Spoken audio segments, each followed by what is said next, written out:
UNESCO apre in Italia, a Siena, il suo forum internazionale sul turismo dei siti UNESCO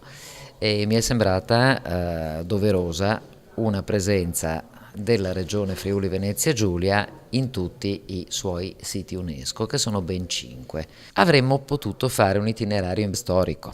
partendo dalla protostoria, e cioè dalle Dolomiti friulane che inglobano le grotte di Pradis, dove sono stati trovati i resti sia dell'uomo di Neanderthal sia dell'Homo sapiens, quindi c'è il passaggio dall'uomo di Neanderthal all'Homo sapiens, e poi il Palù di Livenza, qui invece siamo alla preistoria, all'incirca 4000 anni prima di Cristo, l'epoca delle palafitte, è un sito palafitticolo infatti. Poi avremmo dovuto passare a Cividale per il tempietto longobardo e poi infine avremmo potuto andare a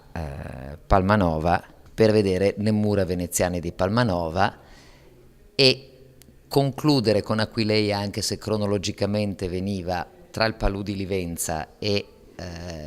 Cividale, perché Aquileia è il principale, più importante dei nostri siti UNESCO ed è anche uno dei siti archeologici più importanti dell'Italia centrale e del nord. È la città romana più grande dopo Roma, a nord di Roma. Si lega anche idealmente attraverso la via Giulia Augusta con Zuglio, che è un piccolo paese della Carnia dove ci sono comunque delle rovine romane pregevoli e l'idea di quello che era il foro comunque la si ha anche a Zuglio, e questo è la nostra tournée di oggi per omaggiare i siti UNESCO e per assicurare agli amministratori locali che Regione Friuli Venezia Giulia assumerà delle iniziative proprio per tutelare i propri siti UNESCO, se possibile anche ampliarne il numero.